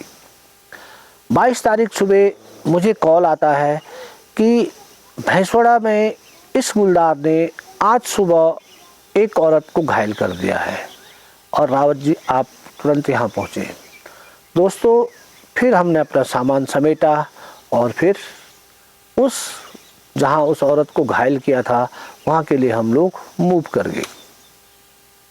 जब मैं भैंसवाड़ा पहुँचा तो वहाँ पे उस औरत को उस समय लोग हॉस्पिटल ले गए थे। तो मैं वहाँ पहुँचा तो मैंने उनको पूछा कहाँ इसको घायल किया। तो गांव के पीछे से जो रास्ता जा रहा था उस रास्ते, वो रास्ता बंदासा के ऊपर के लिए ओर जा रहा था। ये औरतें घास के लिए जा रही थी सुबह, ये 3 औरतें थी और जब ये इस रास्ते से जा रहे थे तो संभवतया गुलदार, क्योंकि वहाँ पे एक पत्थर की हल्की सी गुफा जैसी थी, ये गुलदार वहाँ बैठा रहा और वहाँ से इनको ये देखता रहा और वहीं पर कुछ जो पत्थर, छोटे छोटे पत्थरों से एक कहीं स्लाइड आया होगा तो स्लाइड के कारण नीचे तक छोटे छोटे पत्थरों की एक रैली जैसी बनी हुई थी और उसे रास्ता बनाया था और उसी के ऊपर इधर तो गुलदार बैठा हुआ था। गुलदार ने जब इन 3 औरतों को आते हुए देखा तो ये इनकी आड़ लेते हुए धीरे धीरे इनके नज़दीक, जहाँ पे वो स्लाइड हुआ था उस स्लाइड के बगल पे ये बैठ गया। एक औरत उस स्लाइड से निकली, दूसरी औरत उस स्लाइड से निकली। अब जो पीछे से तीसरी औरत थी तो इस गुलदार ने सीधे उस औरत को पे झपटा मार दिया। झपटा मारने के बाद इस गुलदार ने उसको उस स्लाइड वाले एरिया पे लुढ़का दिया। पीछे जब उस औरत ने तुरंत पीछे देखा तो उसने देखा कि एक गुलदार उसके जो साथी है उसको खींच रहा है नीचे को। तो उस औरत ने उस अपनी जो सहेली थी उसके पाँव पकड़ लिए और पाँव पकड़ के उसने उसको खींचना शुरू किया। और जो दूसरी महिला थी, क्योंकि वहाँ पे जो छोटे छोटे पत्थरों के बहुत सारा जो स्लाइड में बहुत सारे छोटे छोटे पत्थर थे, उसने पूरे पत्थर उठा के उस गुलदार को मारने शुरू किए। और 2-3 बार जब उसने गुलदार पे वो पत्थरों के पूरे अंजुलियाँ भर भर के उसको मारा, तो उसके बाद गुलदार ने देखा कि मेरे पे आक्रमण हो रहा है और वो उसको छोड़ के भाग गया। उन औरतों ने तुरंत बुलाया और उसके बाद उस औरत को हॉस्पिटल पहुंचा दिया। उस औरत को शायद 50,000 रुपये का पुरस्कार दिया गया था, जिस औरत ने औरत के पाँव पकड़ लिए थे। तो आप लगा लो साथियों, ये गुलदार कितना ढीठ हो गया था। मतलब इससे आदमी मारना बिल्कुल बच्चों के जैसे खेल हो चुका था। अब दोस्तों, हम शाम को ये सोच रहे थे कि आज शाम को हम लोग इस एरिया पे सर्च करें और उसके बाद इस एरिया पे कहीं कोई पेड़ देख के और वहाँ पे हम लोग किसी बकरे को या इस चीज़ को बंधवाने के बारे में सोच रहे थे। परंतु दोस्तों, मैं अपने दिल की बात बताऊं, इस गुलदार को देखने के बाद अब हमारी रूह कांप चुकी थी। अब हमें सबसे ज़्यादा डर ये लग रहा था कि हम जो पैदल सर्च यहाँ कर रहे हैं, क्योंकि उस रास्ते पे कोई रोड तो थी नहीं उस गाँव पे, हमें सर्च पैदल ही करना था। और पैदल सर्च में ये लगातार अब बड़े आदमियों पे टारगेट कर रहा है, हो ना हो ये कभी अब हमें मार सकता है। एक डर हमारे दिल में भर चुका था, और डर भी नहीं, वास्तविकता भी हो सकती थी, क्योंकि ये जहाँ भी उन औरतों को दिन में अटैक कर दे रहा था या जहाँ वो किसी को मूवमेंट करते हुए, क्योंकि ये 3 औरतें एक साथ थी, जब ये 3 औरतों पे एक साथ में अटैक कर सकता है तो हम सर्च में केवल 2 ही आदमी जाते थे, एक लाइट वाला, एक राइफल लेके। तो इसको तो और भी इजी टास्क हो गया था। इसलिए अब मुझे भी अपने दिल डर, एक प्रकार का डर मैं महसूस कर रहा था। दोस्तों, शाम को हम उस एरिया पे पहुँचे और एरिया पे हम सर्चिंग के लिए तैयारी कर ही रहे थे, तभी ठीक उसके ऊपर जो गांव था बंदासा, जो ये घटना थी ये भैंसवाड़ा गांव की थी, और इसके ऊपर बंदासा था लगभग 1.5 किलोमीटर ऊपर। तो वहाँ से कोई आदमी जोर जोर से आवाज़ लगाता है कि अरे शिकारियों ऊपर आ जाओ, यहाँ पे एक औरत को गुलदार ने मार दिया है। जब हमने ये आवाज़ सुनी तो हम लोग चौंक गए, क्योंकि ऊपर देखा तो वो आदमी और ऊपर टॉप से आवाज़ लगा रहा था। तो हम लोग वहाँ से तुरंत, मैं और वीरेंद्र, उन जो रास्ता वो था उस रास्ते से चलते चलते बंदासा के लिए मूव कर गए। लगभग हम दौड़ते हुए उस रास्ते पे चल रहे थे। चलते चलते मैं उस रास्ते पे जब मैं देख रहा था कि उस रास्ते पे ये गुलदार लगभग 3-4 दिन से इसी रूट पे चल रहा है, और इसकी बिल्कुल एकदम ताज़ी क्रैश जो है इस रूट पे दिख रही थी, क्योंकि हम इस गुलदार को पहले देख चुके थे। और भागते भागते हम लोग, लगभग अंधेरा हो चुका था, जब हम वहाँ पहुँचे तो हमने उनसे पूछा कि कहाँ है, मतलब और कहाँ पे बाघ ने अटैक किया। तो उन्होंने बताया कि वो नीचे मकान, केवल इस मकान से 100 गज की दूरी पे वो जगह रही होगी, तो वहाँ बताया। तो हम लोग फटक से वहाँ पे जब पहुँचे तो मैंने देखा कि वहाँ पे वो, उस समय तो मैं उनको पहचानता नहीं था, बाद में मैं उससे पहचान गया था। वो भगवान सिंह थे, और वो एक आर्मी की ड्रेस पहन के और वहाँ पे अपनी राइफल लेके, और वहाँ एक जो छोटा उस वहाँ पे पेड़ था, उस पेड़ पे बैठ गए। कहा कि आइए रावत जी, आप आओ और आप भी बैठो हमारे साथ। तो मैंने उनको कहा ठीक है मैं आपके साथ बैठ जाता हूँ, परंतु आपने ये लालटेन रखी है। बोला अरे लोग तो ऐसे ही आदमखोर मारते हैं। ओहो, मैं समझ गया कि आदमखोर मारते हुए माने ये आदमी नया है। और तो मैंने कहा इससे हाँ, जब इसी को बाल के रखते हैं और जब गुलदार आएगा तब हम इस पे फायर करेंगे। तो मैंने कहा ठीक है, क्योंकि हमारा मकसद तो एक है कि आदमखोर गुलदार को मारना, परंतु हमारे तरीके अलग अलग हैं।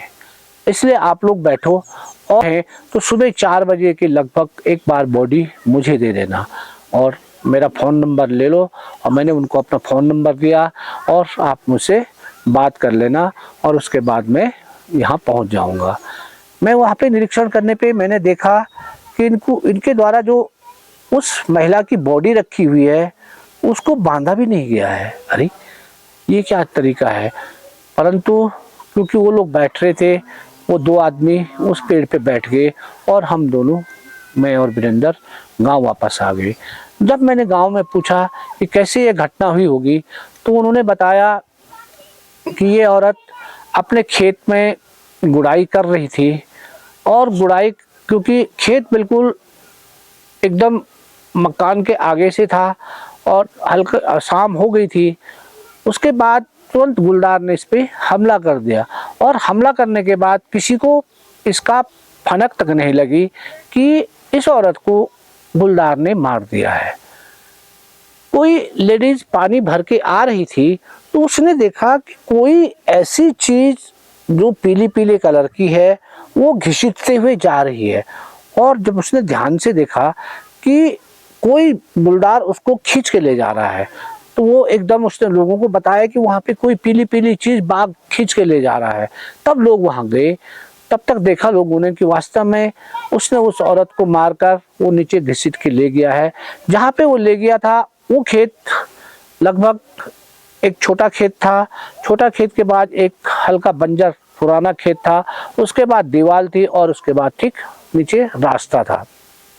और उस रास्ते के इस साइड को पूरा जो जंगल था वो भैंसोड़ा तक पूरा लैंटीना का भरा हुआ जंगल था। और उसके बाद जो नाला था वो नाला उसके बाद पड़ता था। दोस्तों, हम लोग गांव पे लौट आए और गांव में हम अब ये था उस फायर का इंतज़ार करने लगे कि कब फायर होता है और गुलदार मारा जाएगा। क्योंकि दिन में भी हम लोगों ने, जब हम रिगोली से यहाँ आए थे तो उस समय भी हम लोगों ने खाना नहीं खाया था। केवल जो सुबह का नाश्ता हमने रिगोली में किया था, उसके बाद दिन भर भी हम लोग बिजी रहे। और एक नई जगह पे जाने से किसको हम कहते कि हमें खाना बना दो, इसलिए वहाँ भी हमने खाना नहीं खाया था। अब हमने इन लोगों को कहा कि यार थोड़ा हो सके तो हमें 1-1, 2-2 रोटी बना दो। तो जो भगवान सिंह था उसी के परिवार वाले तैयार हो गए कि ठीक है सर, हम आपको रोटी बनवा देते हैं। और हम लोग उन्हीं के आंगन में बैठ गए, क्योंकि मैंने उन्हें कहा था कि 4 बजे से पहले एक बार वहाँ बुला देना। क्योंकि यदि सपोज दैट किसी कारण इनकी उपस्थिति गुलदार को मिल गई या इनकी लालटेन को देख के गुलदार वहाँ नहीं आया, तो जब हम बैठेंगे सुबह तो गुलदार अवश्य इस बॉडी पे लौटेगा और वो चांस हमारे लिए बहुत बढ़िया रहेगा। लगभग दोस्तों रात के 10 बज गए थे, खाना बन ही रहा था, तब तक भगवान सिंह की घंटी बजती है। तो मैं फ़ोन उठाया, मैंने बोला क्या हुआ? बोला सर गुलदार तो आ नहीं रहा है और ऐसा करो आप आ जाओ। तो मैंने वीरेंद्र को कहा चलो, और मैं और वीरेंद्र अपनी सर्च लाइट और राइफल लेके वहाँ पहुँच गए। हम अपने साथ एक सबल, तार और एक लकड़ी का फट्टा भी यहीं से अपने साथ ले गए थे। और जब हम वहाँ पहुँचे तो हमारे साथ लगभग 7-8 आदमी और भी थे।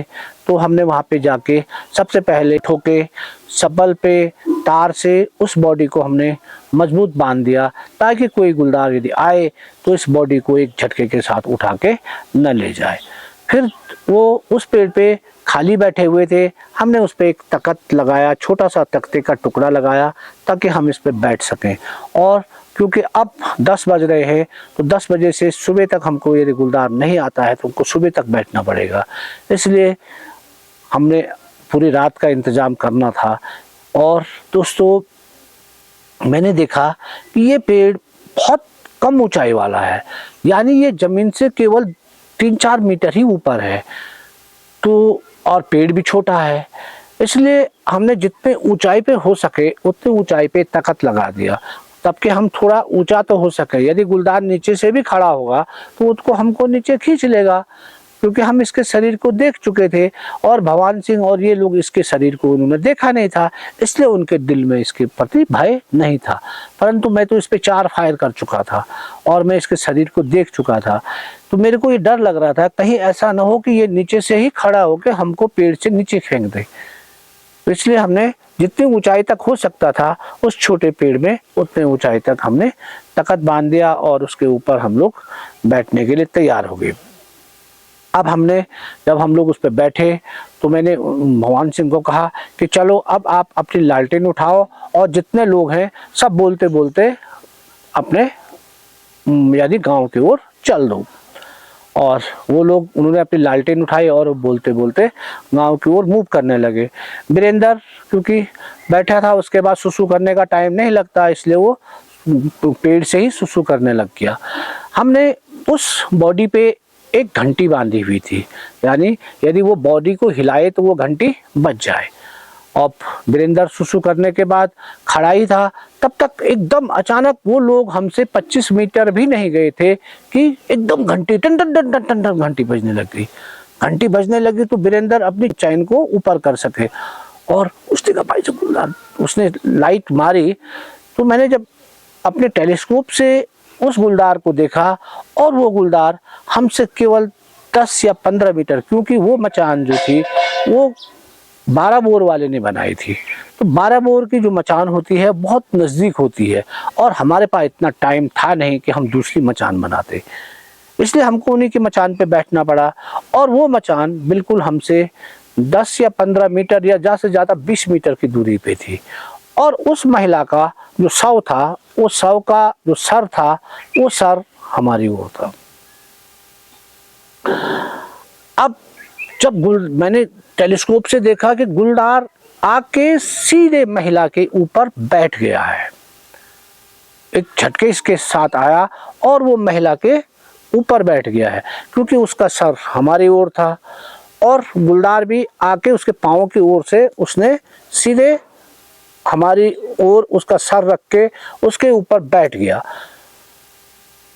तो मैंने देखा कि ये गुलदार इस शव के ऊपर पूरी तरह से लेट गया है।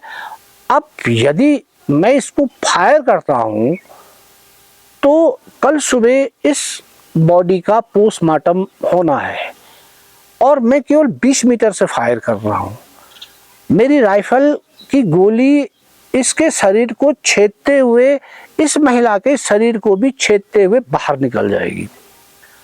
फिर क्या होगा, इस पोस्टमार्टम की रिपोर्ट में इस बॉडी पे गोली लगना भी लिखा जाएगा कि इस पे गोली लगी थी। तो मैं 2-4 सेकंड के लिए एकदम अजमस में पड़ गया कि मैं इसका फायर करूं तो कहाँ करूं, क्योंकि यदि मैं इसके सर पे फायर करता हूं तो सर उसके चेस्ट पे है और यदि मैं उसके कमर पे करता हूं तो कमर उसके पेट पर है और मैं ऐसे बैठा हूं, क्योंकि मैं जब भी गोली फायर करूंगा तो वो गोली यहाँ से लगते हुए सीधे बॉडी को लग रही थी।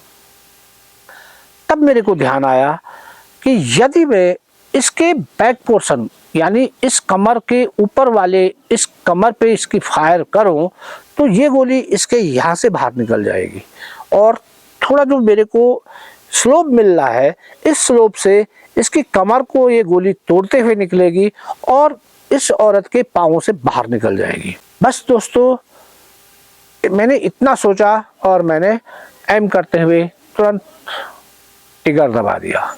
एक धमाका हुआ और गुलदार एक बंदर की भांति पीछे के 2 पाँवों पे खड़ा होके ऐसे ऐसे नाचने लग गया, क्योंकि गोली उसके कमर की रीढ़ की हड्डी के बगल से निकलकर उसके पेट से बाहर निकल गई थी। तो वो इस प्रकार से एक एक्शन जैसे करने लगा, तो मैं समझ गया था कि इसकी कमर टूट गई है, या तो ये कमर टूटी भी नहीं होगी तो उसके बगल कमर के बगल पे गोली लग गई है। और उसके बाद वो धीरे से नीचे लुढ़का और उसके बाद लुढ़कते वो नीचे को चले गया। वो लोग केवल वहाँ पर से 30-40 मीटर ही गए थे, तो एकदम धमाके की आवाज़ सुनकर लोग सब चौंक गए, और चौंक के वो लोग फिर दौड़ के वहाँ आ गए। तो वो लोग आए तो फिर वहाँ पे मैंने देखा, क्योंकि गुलदार थोड़ा देर वहाँ पे रुका था, रुके के कारण जो वहीं पर से उसका ब्लड की पूरी धार निकल गई थी। और उन लोगों ने जब देखा कि वास्तव में इतने बहुत मोटा ब्लड निकल गया है, और पूरी एक प्रकार से ब्लड की धार निकलते हुए जब गुलदार नीचे को लुढ़का तो उस पर ब्लड की धार निकल रही थी। तो वो लोगों ने वहीं पे मुझे बधाई दी कि सर चलो आपने गुलदार मार दिया है। और उसके बाद मैंने उनको बोला कि आप इनके घर वालों को बोलें कि ये इस बॉडी को ले जाए। और उसके बाद हम भगवान सिंह के घर पे पहुँचे, खाना खाया। यदि सपोज दैट गुलदार जल्दी नहीं आता तो उस रात हम भूखे रह गए थे। तो खाना तो बन रहा था, परंतु क्विक जब उन्होंने हमें बुलाया तो हम तुरंत वहाँ चले गए थे। फिर हम लोगों ने खाना खाया, और उसके बाद अब सुबह उस गुलदार को ढूंढने की बारी थी। सुबह जल्दी उठे तो शायद रात को जॉय वकील को भी कॉल हो गया था, और जॉय भी वहाँ से रातों रात चलकर लगभग 2 बजे बंदासा पहुँच गए। तो जब बंदासा जॉय वकील पहुँचे तो जो रास्ता था, जब वो उस रास्ते पे टॉर्च के द्वारा आ रहे थे तो उनको उस पे ब्लड की टेल दिखाई दी। तो उसके बाद जब वो वहाँ पहुँचे तो उस समय उतना ज़्यादा परिचय हम लोगों का था नहीं। तो उन्होंने बताया कि सर जो आपने गुलदार को फायर किया है वो उस रास्ते से नीचे चले गया है, और क्योंकि जब हम ऊपर आ रहे थे तो उस रास्ते पे हमको खून की लकीर दिखाई दे रही थी, इसका मतलब वो नीचे नाले पे चले गया है। तो मैंने बोला चलो कल सुबह उसको ढूंढ लेंगे। दोस्तों सुबह हम लोग उठे और उस गुलदार को ढूंढने के लिए वहाँ चल दिए। डर था कि कहीं ऐसा ना हो कि ये गुलदार जिंदा हो और ये किसी को भी अटैक कर सकता है, इसलिए हमने 2-2 टीम बनाई। एक टीम में जॉय वकील, एक टीम में मैं, और एक टीम में भगवान सिंह को हमने रखा। उनको बोला जब तक कोई गन वाला आगे न जाए तब तक कोई भी आदमी आगे न जाए, क्योंकि रात का फायर है, हो सकता है कि गुलदार जिंदा हो। दोस्तों उसके बाद वो रास्ते को छोड़कर उसके बाद उस जंगल पे निकल गया।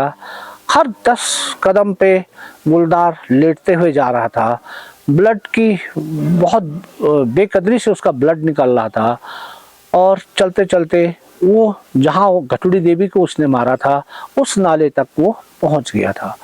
उस नाले तक जब मैंने देखा तो उसकी ब्लड की बूंदें उस नाले तक थी। और उसके बाद दोस्तों वहाँ किस गुफा में वो गुलदार गया उसका कोई पता नहीं चल पाया। और 23 तारीख को पूरे दिन हम उसको ढूंढते रहे। 24 तारीख हमने उस नाले के, क्योंकि अब हमें ये था कि ये गुलदार जो होगा वो लगभग 24-48 घंटे हो चुके हैं, ये मर चुका होगा। अब डर नहीं था, इसलिए हम उन गुफाओं के अंदर अंदर सर्च लाइट से उसको देख रहे थे। शाम होने वाली थी 24 तारीख को, और तभी मुझे फ़ोन आता है कि सर खोला गांव पे एक गुलदार लगभग 13 घंटे से एक ही स्थान पे बैठा हुआ है। और डीएफओ ने मुझे बताया कि रावत आप तुरंत खोला गांव के लिए मूव करें। दोस्तों क्योंकि सुबह से हम खाए हुए कुछ नहीं थे, कुछ नहीं खाया था, केवल गुलदारी को ढूंढ रहे थे। और उसके बाद थोड़ा बिस्किट और चाय लेने के बाद मैं फॉरेस्ट की गाड़ी से, मैं और वीरेंद्र और हमारे साथ एक फॉरेस्ट गार्ड चौहान, हम खोला गांव के लिए मूव कर गए। जब हम फिर टाइगर और मार्केट पे पहुंचे तो बारिश शुरू हो गई थी। अब खोला जो गांव था वो रिगोली से पीछे एक रोड नई कटती है खोला के लिए, और इस खोला के आगे यदि हम जाएं तो ये नाड़ा होते हुए ये रूट चुन्नी खाल के लिए चली जाती है, क्योंकि ये रोड नहीं है बल्कि पैदल जो बटिया है, वो बटिया नाड़ा 1-2 गांव और पड़ते हैं उस पे, और वहाँ से वो चुन्नी खाल के लिए एक रास्ता है। इस खोला गांव के जंगल पे भी एक दफे एक गुलदार पिंजरे पे आया था, और जिस नाड़ा गांव का मैं आपको जिक्र कर रहा हूँ, इस नाड़ा गांव पे एक ही गांव में इस गुलदार ने 2 बच्चों को इससे पहले मारा था। तो हम जब खोला पहुंचे तो बारिश हो रही थी। फिर मैंने लोगों को पूछा कि कहाँ आप लोगों ने गुलदार को देखा है। तो वहाँ से गांव से लगभग 400 या 500 मीटर दूर नीचे नाले की पली तरफ एक खेत था, और खेत के बगल पे एक पत्थर था। उन लोगों ने बताया सर कि ये गुलदार जो है लगभग 13 घंटे से उसी पत्थर पे बैठा हुआ है कल से, और लगातार दिख रहा है। किसी समय वो वहाँ से निकल जाता है, फिर उसके बाद फिर वो उस पत्थर पे आ जाता है। मैंने लाइट, अपनी सर्च लाइट उस पत्थर पे मारी। लगभग 9 बज चुके थे, तो उस समय बारिश भी हो रही थी, तो मुझे कुछ नहीं दिखा। इसलिए अब सुबह का इंतज़ार था, और उन लोगों ने उस समय हमें खाने बनाने के लिए बोला।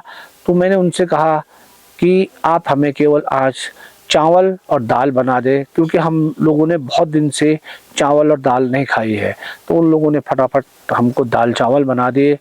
वो दाल चावल हमको इतने स्वादिष्ट लगे, क्योंकि हम बहुत दिन से हम लोगों ने अपने अनुसार खाना खाया ही नहीं था, और खाना खाने के बाद हम लोग सो गए। सुबह रात खुली तो दोस्तों रात जल्दी खुल जाती है। जब 5 बजे मैंने देखा सब सो रहे हैं। अरे ये तो सुबह की तो हमने सर्च करनी है, परंतु ये कोई उठ ही नहीं रहा। मैं वीरेंद्र को बोला उठो उठो, तो वो भी उठ नहीं रहा था। फिर मैंने किसी और फॉरेस्ट गार्ड को कहा, तो वो भी नहीं उठा। तो कोई एक चौहान फॉरेस्ट गार्ड थे, मैंने उसको कहा यार उठो, थोड़ा सर्च कर लेते हैं। तो वो उठ के मेरे साथ चल दिया। हम उस जहाँ पे हमारा जो कमरे पे हम रह रहे थे, वहाँ पर से मैं 50 मीटर आगे आया। 50 मीटर आगे वहाँ पे एक लैट्रिन थी। लैट्रिन से मैंने आगे को वो पोर्शन साफ खुला दिख रहा था, तो मैंने उससे लाइट मारी। तो मैंने देखा कि वास्तव में जिस पत्थर को लोग कह रहे थे, उस पत्थर के ऊपर एक गुलदार बैठा हुआ है। इस गार्ड चौहान थे। मैंने चौहान को कहा कि चौहान ये ले लाइट पकड़, और जो ये एम दिख रहा है जिस पे ये आंखें चमक रही, इस पे आप लाइट मार के रखें। और दोस्तों उसने उस पत्थर पे लाइट मारी, और मैंने राइफल उस चौहान के कंधे में रख दी, क्योंकि मेरे को दूर फायर करना था, और इसलिए मेरे को एक स्थिरता की आवश्यकता थी।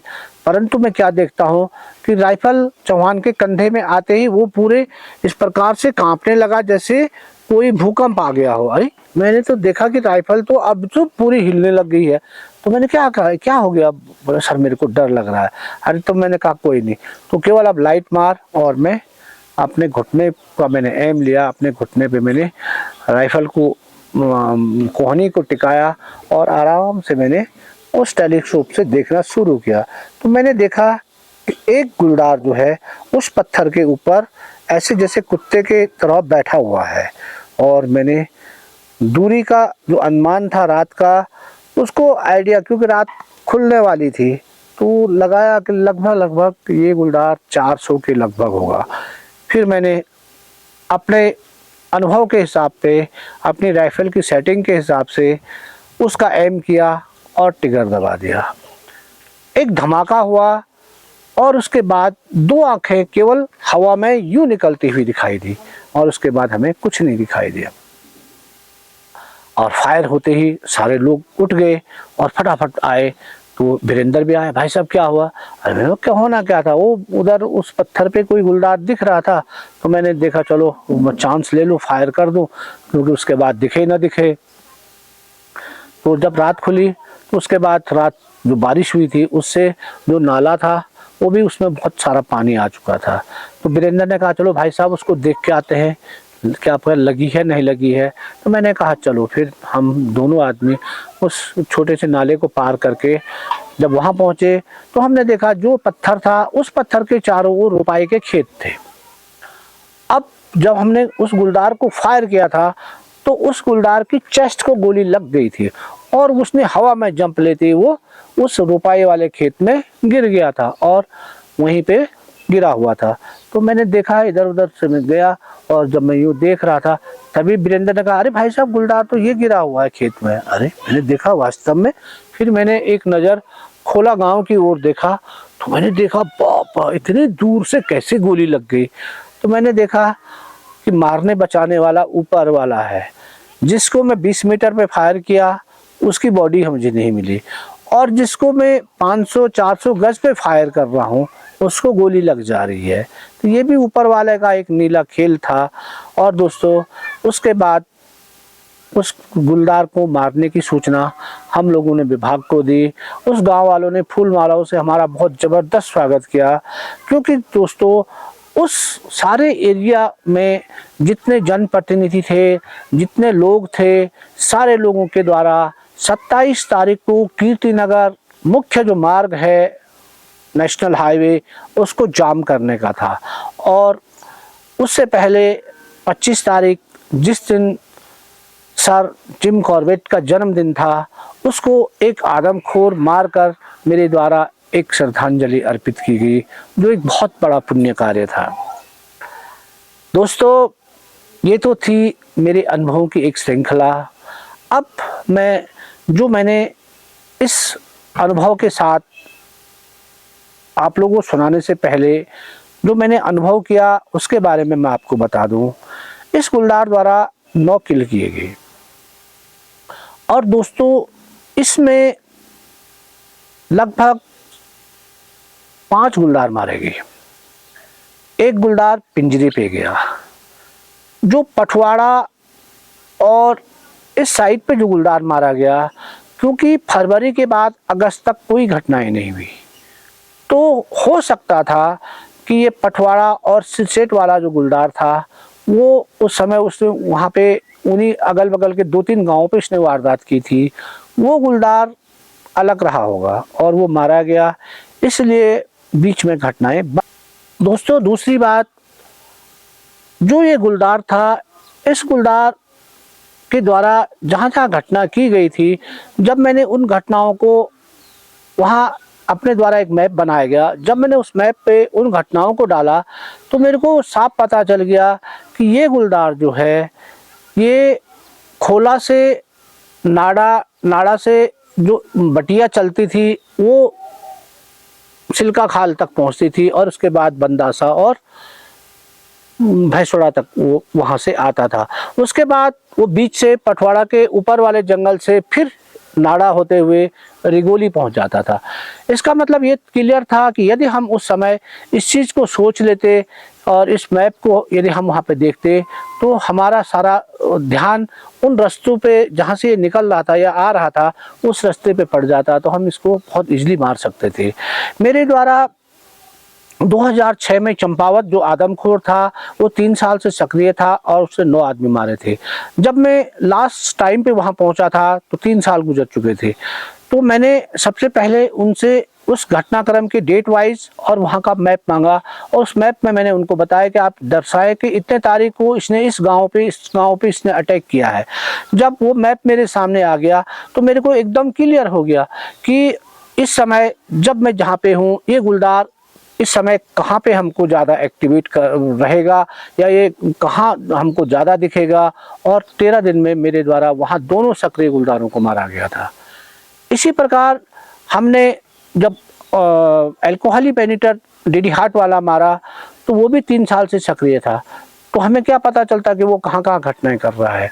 जब हमारे द्वारा वहाँ पूरे लोगों की जब सूचना उनसे मांगी गई और पूरा मैप उन्होंने हमको दिया तो हमको एकदम पता चल गया कि किस मौसम पे ये गुलदार किस क्षेत्र पे रह रहा है और किस मौसम पे ये किस क्षेत्र पे रह रहा है। क्योंकि गुलदार को जैसे जाड़ों के टाइम पे वो गर्मियों वाले इलाके पे ज़्यादा रहता है और गर्मियों में ठंडे वाले इलाके पे ज़्यादा वर्क करता है, तो ये आप ही सीधा पता चल रहा था कि जिस टाइम पे हम वहाँ हैं उस टाइम पे ये गुलदार कहाँ ज़्यादा घटनाएं कर रहा था और ये गुलदार इस समय कहाँ हमको मिलेगा। और उसके बाद मैंने और जॉय वकील ने एक जो रणनीति इसको बताई थी कि इस समय ये कहाँ होगा, और उसके बाद मेरे द्वारा ये गुलदार उस समय मारा गया था। तो दोस्तों कभी भी आप लोग कोई भी इस प्रकार के ऑपरेशन पे जाएं और यदि उसको ज़्यादा टाइम हो गया है तो सबसे पहले वहाँ पे कितनी घटनाएं हुई और उसने कहाँ ये घटनाएं की उसका मैप लेना बहुत ज़रूरी है। और उस मैप के बाद यदि आप उस मैपिंग की रीडिंग करेंगे तो आप किसी भी गुलदार को बहुत जल्दी ट्रैक कर सकते हैं। अब दोस्तों आपकी समझ में एक चीज़ नहीं आ रहा होगा कि रावत जी ने उस गुलदार को तो घायल किया था, उस गुलदार को इन्होंने खोजा नहीं, उसके बाद इधर वाला इन्होंने एक गुलदार मार दिया। दोस्तों मैं आपको बता दूं, मेरे पास इस गुलदार को मारने के 3 परमिट जारी थी, क्योंकि ये क्षेत्र अलग अलग रेंज का था और अलग अलग क्षेत्र का था। केवल मैं एक अकेला आदमी था जो इस गुलदार को एक ही समझ रहा था कि ये एक ही गुलदार है जो वारदात कर रहा है, परंतु कोई भी फॉरेस्ट ऑफिसर इस चीज़ को नहीं मान रहा था। वो उनको अलग अलग गुलदार समझ रहे थे, भैंसोड़ा वाला अलग, रिगोली वाला अलग। परंतु केवल मैं एक अकेला आदमी था जो इस सारे गुलदार को रीड कर रहा था कि ये एक ही गुलदार है। अब जब वो गुलदार घायल हो गया था और उसके बाद वो गुफा में चले गया था तो मेरे को ये क्लियर था कि ये गुलदार तो इसने बचना है नहीं, ये तो मर गया है, तो मेन गुलदार तो मारा गया है। अब मेरे पास जो रिगोली वाला परमिट था, यदि ये 13 घंटे से यहाँ पे बैठा हुआ है तो ये भी कोई ना कोई डिफेक्टेड गुलदार होगा, हो ना हो मैं इस गुलदार की बॉडी मुझे मिलेगी नहीं। और उसके बाद यदि मैंने इस गुलदार को भी नहीं मारा और कल ये डिफेक्टेड रहा और ये आदमखोर हो गया तो लोग जितनी मेहनत मैंने की उस पर सारा पानी फिर जाएगा। लोग कहेंगे ये फिर रावत जी ने पता नहीं क्या किया और फिर ये गुलदार सक्रिय हो गया है। इसलिए मेरे को उस गुलदार को भी मारना पड़ा और उस गुलदार का भी मेरे पास परमिट था। तो दोस्तों ये अनुभव आपको कैसा लगा कमेंट करके ज़रूर बताएं। वीडियो को लाइक करें, शेयर करें। फिर मिलते हैं दोस्तों ऐसे ही एक रोमांचकारी अनुभव के साथ। तब तक बहुत बहुत धन्यवाद।